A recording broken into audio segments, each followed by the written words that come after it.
الحمد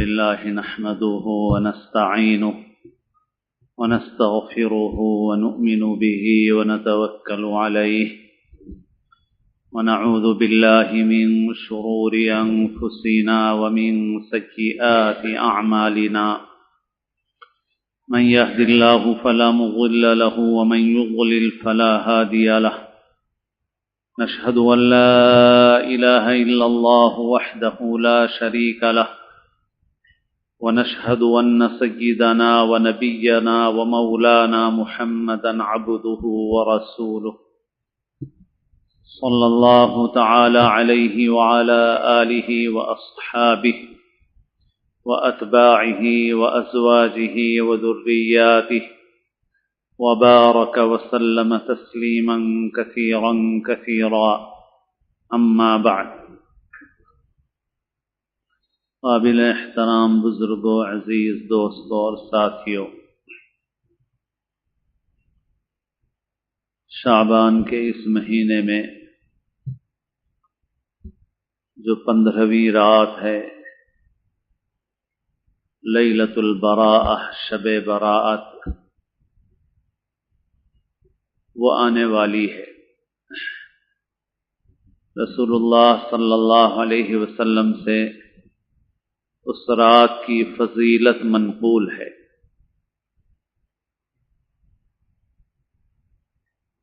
احادیث شریفہ سے معلوم ہوتا ہے کہ اللہ تعالی اس رات میں اپنے بندوں کی مغفرت فرماتے ہیں، اور بندوں کے متعلق جو فیصلے ہیں وہ فرشتوں کے حوالے کیے جاتے ہیں۔ 15ویں رات کا، شب برات کا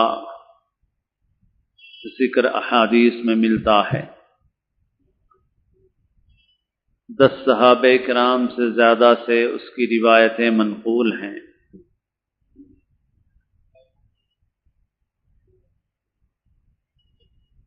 بہت سی روایات چونکہ اس سے متعلق ایسی ہیں جو سند کے اعتبار سے ضعیف ہیں، تو بعض لوگوں نے اس رات کا سرے سے انکار کر دیا ان روایتوں کا۔ لیکن صحیح بات یہ ہے کہ اول تو متعدد طریقوں اور سندوں سے جب روایت منقول ہوتی ہے تو خود اس کے اندر قوت پیدا ہو جاتی ہے، اس وجہ سے وہ روایتیں قابل عمل ہیں۔ پھر یہ کہ ہمارے وہ بھائی جو صحیح حدیث پر ہی عمل کا دعویٰ کرتے ہیں، وہ جن علماء کو عام طور پر سند بناتے ہیں ان میں ایک شیخ ناصر الدین البانی ہیں۔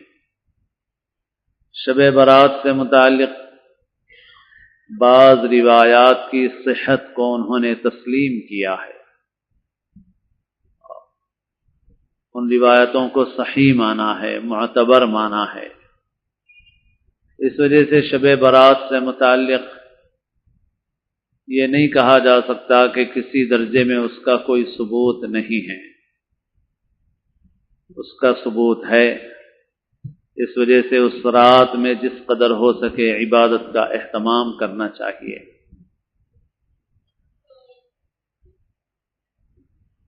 لیکن دوسری طرف ہمارے معاشرے میں شب برات ہو یا اس قسم کے اور مواقع ہوں، ان کو جس طرح سے تہوار کی شکل دے دی گئی ہے یہ بھی بالکل درست نہیں ہے۔ عبادتوں کے یہ موقع تہوار کی طرح نہیں ہیں، ان کو ایسا منانا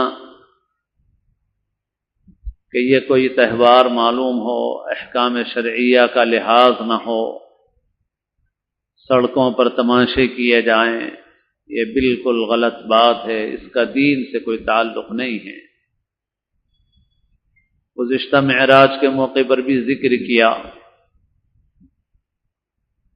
کہ شہر میں پولیس کے عہدیداروں نے سرکولر جاری کیا، اور اب شب برات میں بھی ہوگا وہ، کہ بھئی نکلس روڈ رات میں 10 بجے سے بند رہے گا۔ میں بھی چند برس پہلے ایک مرتبہ دینی بات سنانے کے لیے ادھر مقطع کے علاقے میں جا رہا تھا، تو میں نے دیکھا کہ بہت پولیس فورس ٹھہری ہوئی ہے، رکاوٹیں ہیں راستوں میں۔ تو میں نے معلوم کیا کہ بھئی کیا بات ہو گئی، یہاں اتنی پولیس کیوں نظر آ رہی ہے، یہ مجمع کیوں نظر آ رہا ہے؟ تو لوگوں نے بتایا کہ آج جاگنے کی رات کی وجہ سے چونکہ یہاں لوگ آتے ہیں تو پولیس کو خاص بندوبست کرنا پڑتا ہے کہ لوگ یہاں نہ آئیں۔ تو سوال یہ ہے کہ مبارک راتوں اور عبادت کی راتوں سے نکلس روڈ کا کیا تعلق ہے؟ کیا مبارک راتیں، عبادت کی راتیں نکلس روڈ پر گزارنے کی ہیں؟ پھر ایسے ہی سرکولر میں لکھا ہوا ہے کہ شہر کے 2-3 فلائی اوورس کے علاوہ باقی سارے فلائی اوورس بند رہیں گے، برج بند رہیں گے۔ چنانچہ بند رہے، رکاوٹیں کھڑی کر دی گئیں۔ کیوں بھائی؟ کیا عبادت کی راتوں میں کیا بات ایسی ہوتی ہے کہ جس کی وجہ سے پولیس والوں کو فلائی اوورس بند کرنا پڑتا ہے؟ اس وجہ سے کہ ہمارے نوجوان بہت سی نامناسب حرکتیں کرتے ہیں، گاڑیاں ریس کرتے ہیں، تیز تیز چلاتے ہیں، گاڑیوں کا مقابلہ کرتے ہیں، اور پھر اس رات میں تو قانون کا کوئی لحاظ کرنا نہیں چاہتے، اور قانون نافذ کرنے والے ان محکموں کو بھی بہت دشواری پیش آتی ہے کہ کتنوں کو پکڑا جائے، چالان کیا جائے، اور اگر کچھ کیا جائے تو پھر ایک مذہبی کام میں رکاوٹ کا الزام ان کے اوپر آتا ہے، تو لہذا وہ فلائی اوورس بند کر دیتے ہیں۔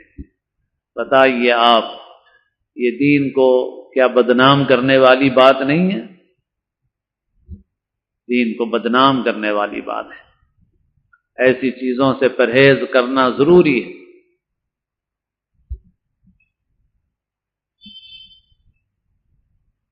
ایسا جاگنا کہ پھرتے رہو بازاروں میں اور پھر اس کے اوپر سے تکلیف پہنچاؤ لوگوں کو، اس کی کیسے اجازت ہو سکتی؟ قطعاً اس کی اجازت نہیں ہے۔ اس وجہ سے ان مبارک راتوں کو صحیح طریقے سے گزاریں۔ اور اسی طرح سے یہ بات بھی ہے کہ ان مبارک راتوں میں اجتماعی طور پر عبادت کا کوئی اہتمام رسول اللہ صلی اللہ علیہ وسلم اور صحابہ کرام رضی اللہ عنہم اجمعین کے زمانے میں نہیں تھا۔ انفرادی طور پر لوگ اپنے اپنے طور پر اہتمام کرتے تھے۔ اس وجہ سے نہ اس رات کا سرے سے انکار کیا جا سکتا ہے کہ ثبوت ہی نہیں ہے، یہ بات بھی غلط ہے، اور نہ یہ کہ اس کے اجتماعی اہتمام کو ایسا رنگ دیا جائے کہ ایک نئی چیز پیدا ہو جائے، یہ بھی درست نہیں۔ پھر ان راتوں کا ایک حصہ ہمارا بہت سی غیر ضروری چیزوں میں گزر جاتا ہے۔ دیر سے نمازیں رکھی جاتی ہیں، پھر اس کے بعد کافی وقت جلسوں میں گزر جاتا ہے، اور بعض لوگ ایک جگہ تقریر سن کے پھر دوسری جگہ سنتے ہیں، تیسری جگہ سنتے ہیں، اور رات کا بڑا حصہ اسی میں گزار دیا جاتا ہے، حالانکہ یہ ان راتوں کا صحیح استعمال نہیں ہے۔ شب برات ہو، شب قدر ہو، آخری عشرے کی راتیں ہوں، آج کل طاق راتوں کے اہتمام کے عنوان سے بھی اخیر عشرے میں جلسوں کا مستقل سلسلہ چل پڑا ہے۔ اس کے متعلق بھی توجہ کرنے کی چیز ہے کہ بھئی آخری عشرہ اور اس کی راتیں اور اس کی مبارک راتیں، طاق راتیں خاص طور پر، اور سبھی راتیں وہ تنہائی میں عبادت کرنے کی راتیں ہیں، اللہ تعالیٰ کی طرف یکسو ہونے کی راتیں ہیں۔ تھوڑی دیر کے لیے بیان سن لیا، کچھ دینی بات سن لی، ترغیب ہو گئی، کچھ مسائل جان لیے، ٹھیک ہے اس حد تک۔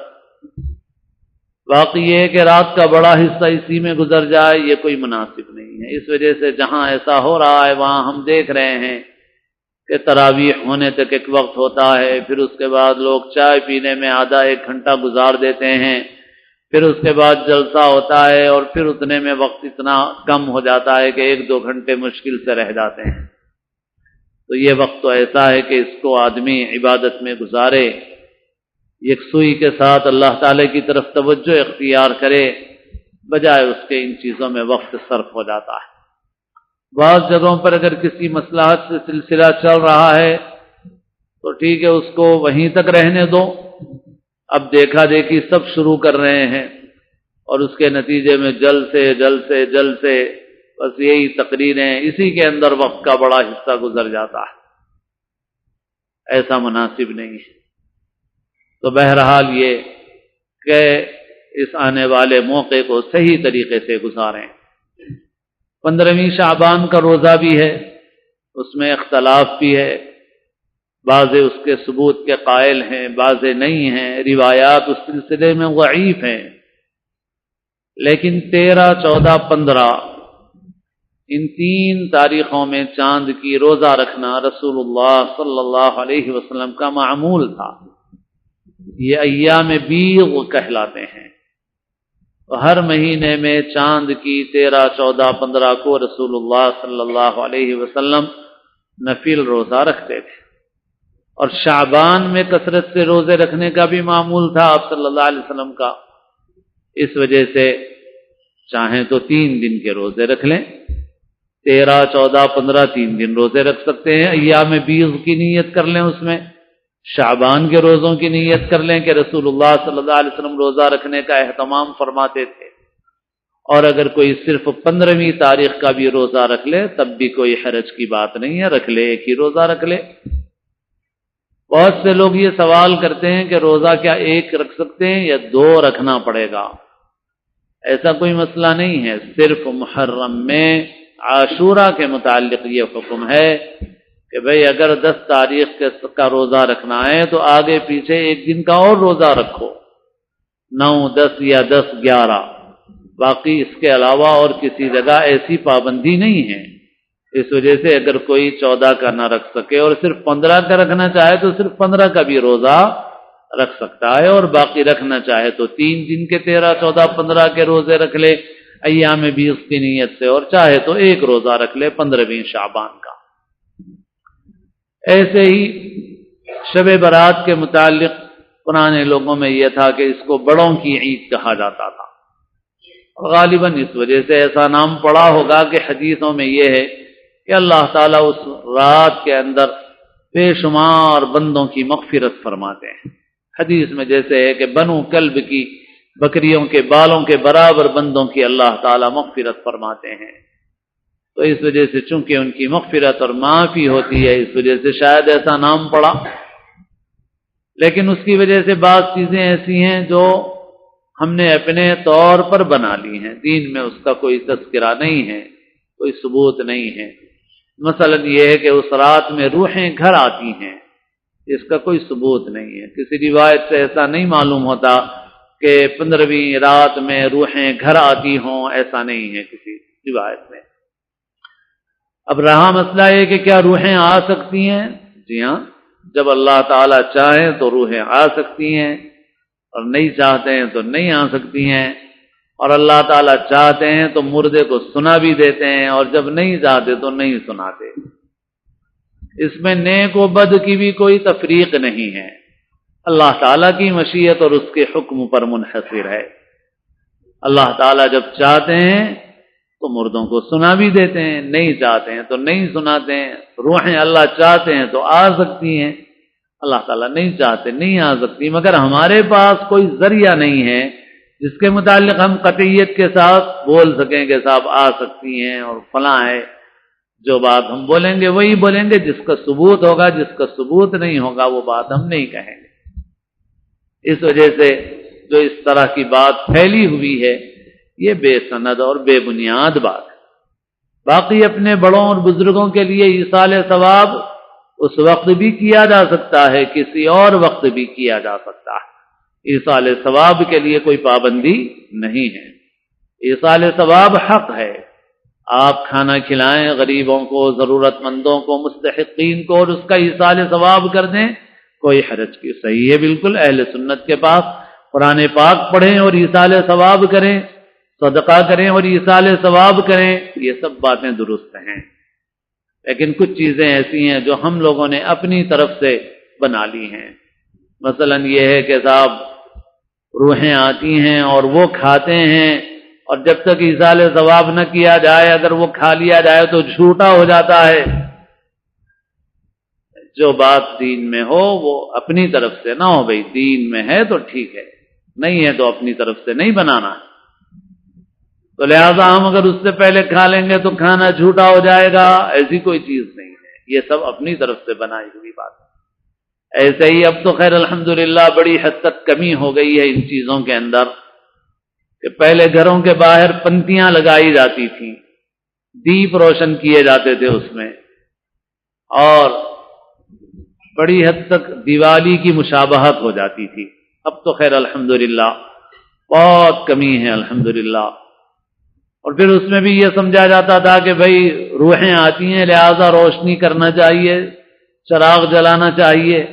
تو بھائی اگر روح آ بھی جائے تو اسے اس چراغ کی کوئی ضرورت نہیں ہے، اس کے بغیر بھی آ جائے گی۔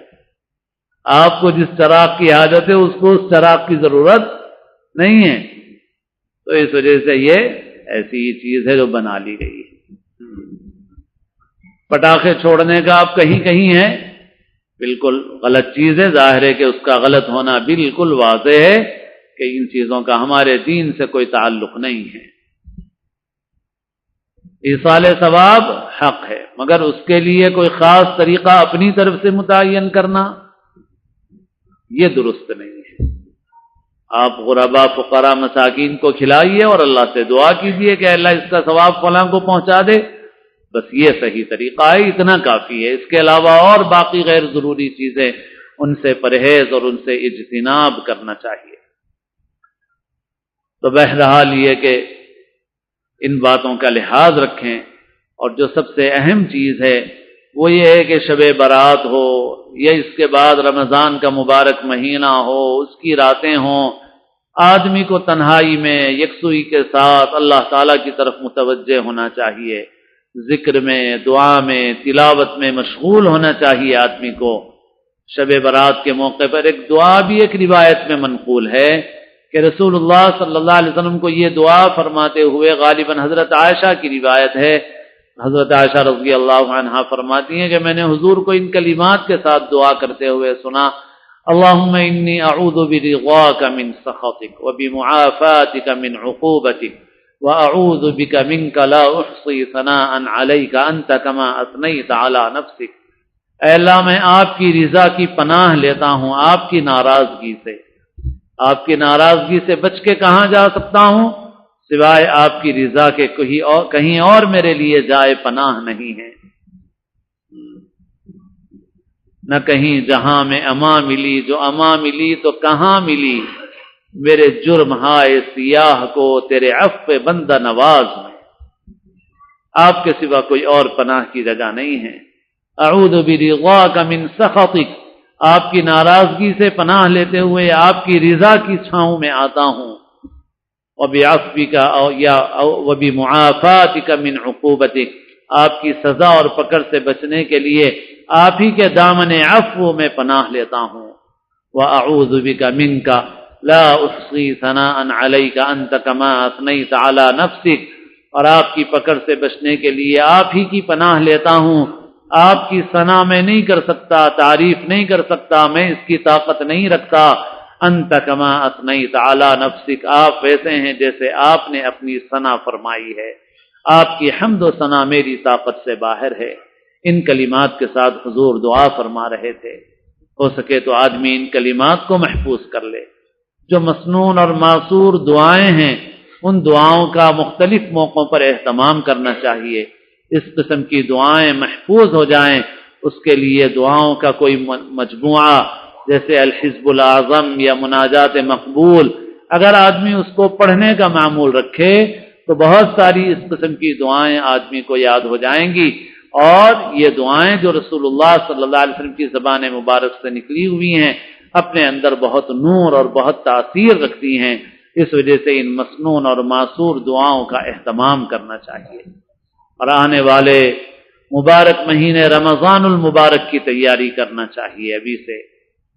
اور وہ تیاری جیسے عرض کیا جا رہا ہے کہ دیکھو بھائی رمضان آنے سے پہلے ہی جہاں تک ہو سکے خریداری کے کام سے فارغ ہو جاؤ۔